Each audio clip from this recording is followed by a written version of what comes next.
2020. In the beginning of it, few people saw this year as significant. By the end of the year, it had redefined how we live all across the globe. More specifically, it refined the term heroes. Not the heroes from the movies with a cape or a shield using their supernatural abilities to fight off aliens and supervillains. And not just including the real-life heroes who protect us from danger and come to our rescue in times of great need. We now must extend the term heroes to include people wearing masks and face shields, working long shifts at medical facilities, desperately trying to save the lives of those who moments before may have professed the belief that the pandemic is fake news. People desperately working to find a vaccine for a devastating virus that nobody saw coming, as our leaders claim it is not real or its impact on us is being overstated. People stocking shelves or preparing food or delivering food or packages while being told that their jobs are insignificant.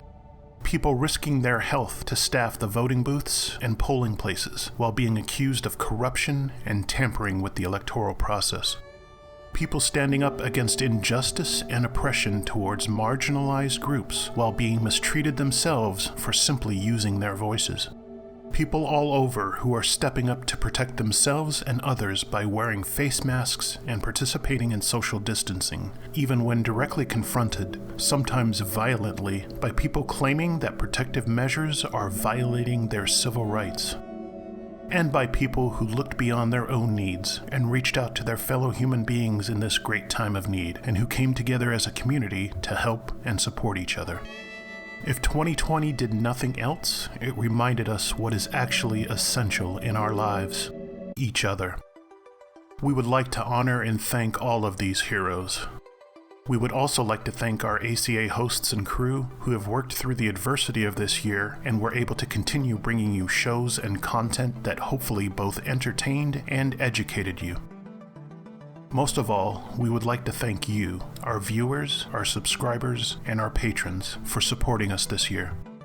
It has been the ACA's honor to create content which we hope upholds our mission: the promotion of positive atheism and the separation of religion and government. We would like to try to put a bow on this sentiment by sharing with you some of the last moments of our shows this year as a token of our gratitude to you all. It's time to get sexy on Secular Sexuality.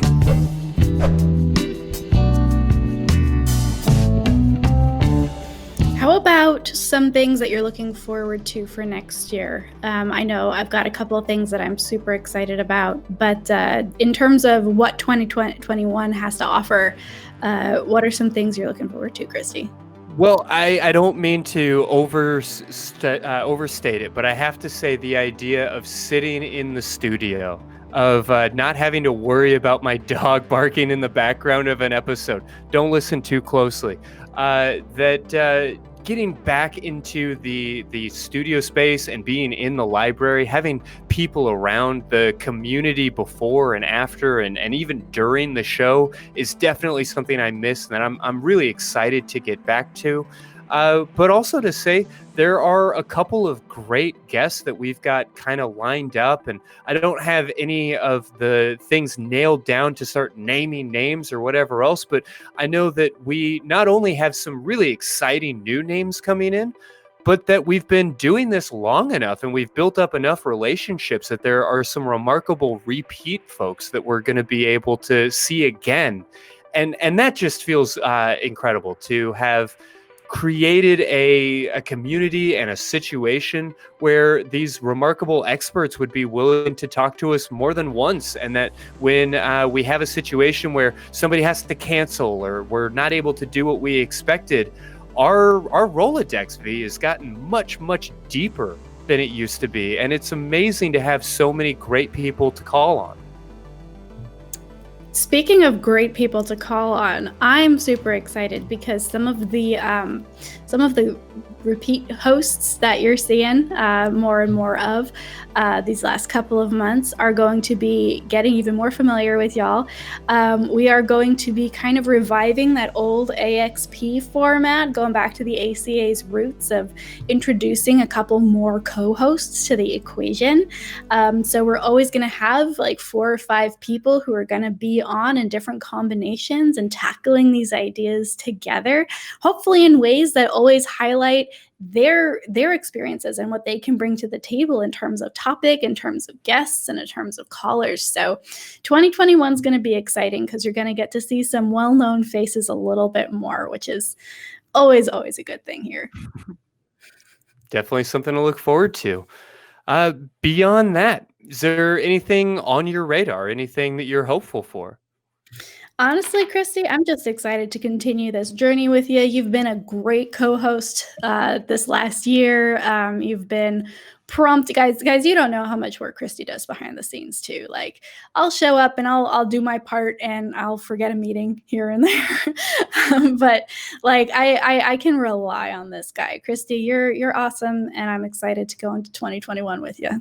Yeah, and I'm excited about this role of helping manage and put everything together. The kind of big picture future of this thing feels really safe in your hands. So I'm super excited. I'm super grateful for everything that we've been able to build here, and for the remarkable folks that you don't see on the camera that have helped put that together. Yeah. You know, as we said, that crew, that cast of characters has really expanded, and we're incredibly thankful for each of them.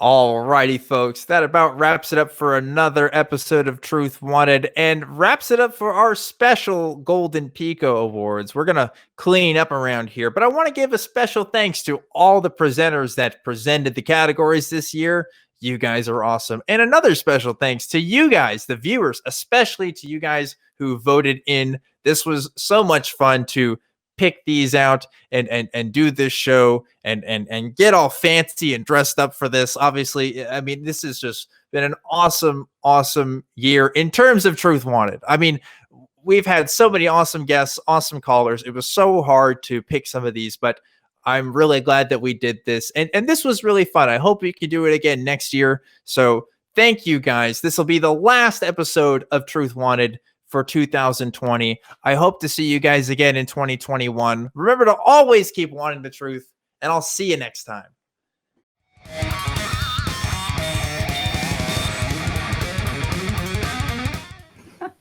That was nice. I love it when people call back and have clearly been like doing some deep work. Oh, yeah. Just like getting in there and evaluating things and asking all the right questions. It makes all of this worth it. It really does. You summed it up perfectly. That's exactly it. As we're moving into the new year and finishing up this one, it's definitely nice to look back and have calls like that to recognize, hey, we're challenging these ideas, but we're raising each other up as well. And not everybody's going to be able to call this show to bounce things off of. But we have a Discord.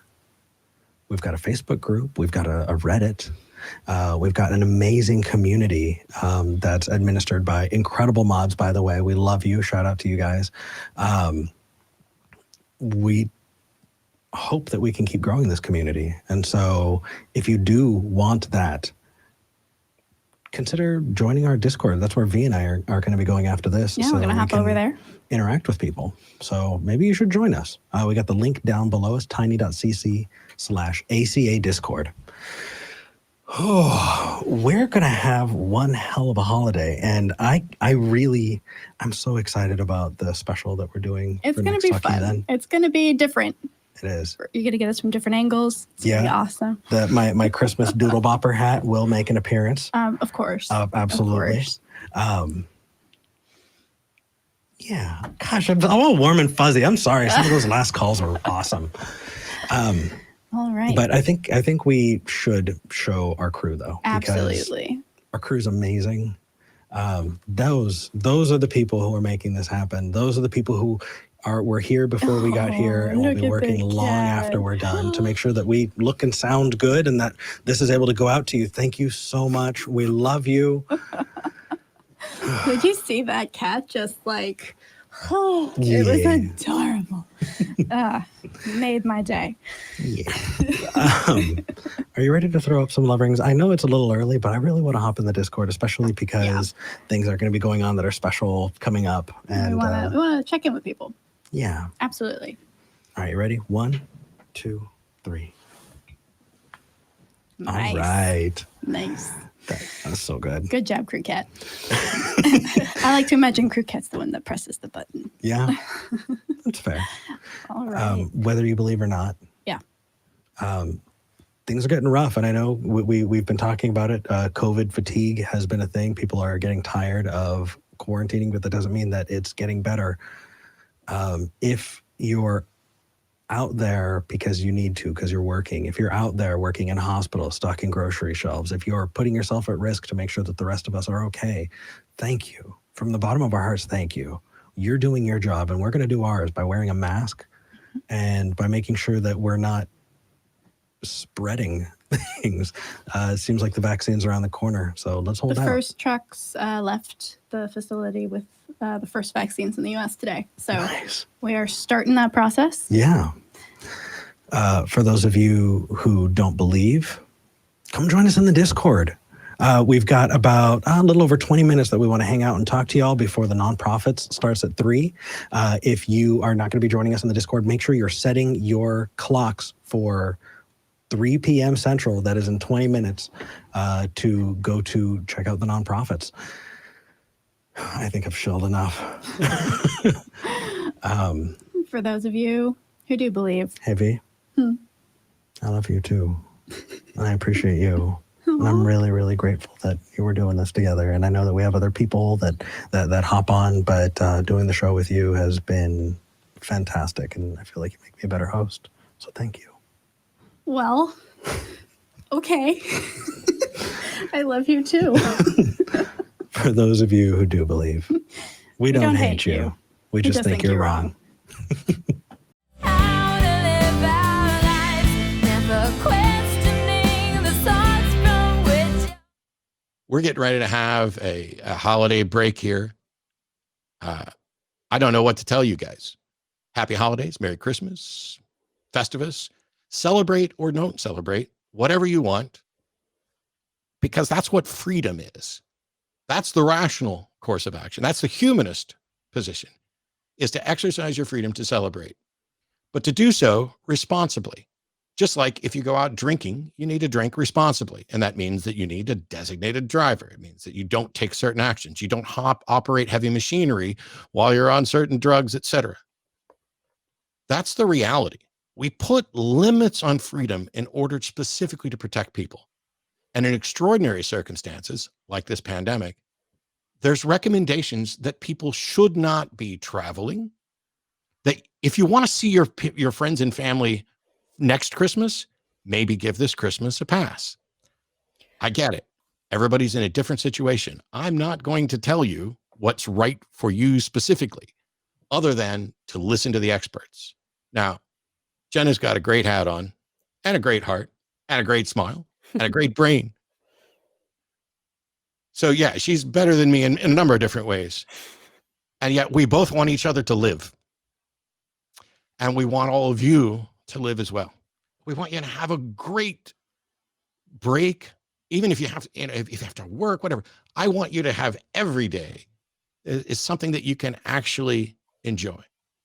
But if you're going to call in to suggest that masks and social distancing somehow violates your rights, you have missed the point and the purpose of being a humanist, of caring about your fellow person, and making sure that your impact on their life, because masks, when I wear a mask, it's to protect other people from me, not me from other people. And if you don't wear a mask, that means you're the one that doesn't care enough about the people around you. We're lucky enough that we live in a day and age where we can actually have virtual holidays. We can actually have Zoom chats with 20, 30, 50 people at one time. We're in it. This is the coolest time to have a pandemic. I mean, we've had pandemics before when it was a lot worse. There was so much less available. We have Amazon where you can have things delivered straight to your door in a couple days. You know, this is the easiest time to be going through this. So I just try to look on the bright side. I appreciate that we have this ability to be able to go through a pandemic and still be able to see people. And I got to tell you, there's only a handful of people that I've actually spent any sort of time with in the vicinity. I had 2 different people come over with masks and sitting on opposite sides of the room, jamming on guitars, because sitting here with nobody around is difficult. I want, if nothing else, for everyone to enjoy the break. There won't be a live show next week, but there will be new content that we recorded. Please take care of yourself, take care of each other, in order to answer the previous callers. Why should we care about anybody else? I don't know how many times I can explain it. It's bizarre to me that anybody could not care about the people that they share space with, care about the people that are going to impact their lives. Please be good to each other, be joyous, have fun, exercise caution, stay within the guidelines. And for all of the people out there who are essential workers, the people who are working the emergency rooms that are overrun, that are working the morgues that are overrun, that are working the ambulances that are overworked because we have not done what we need to do. I would like to apologize on behalf of all the people who are making your lives more difficult. You guys are the absolute heroes. You are doing it right. And if the rest of the world starts to fall in line and pay attention, I am incredibly optimistic that not only can we survive this, but we will learn something that will hopefully keep us from having to deal with this again. Because the last time there was a massive pandemic, we didn't have the internet. We didn't have access to all this information. We didn't have access to all the things that Jenna said. So to every one of the first responders, to every one of the people who are in essential roles, the people who are making sure that the grocery stores are stocked and delivering food to people, thank you.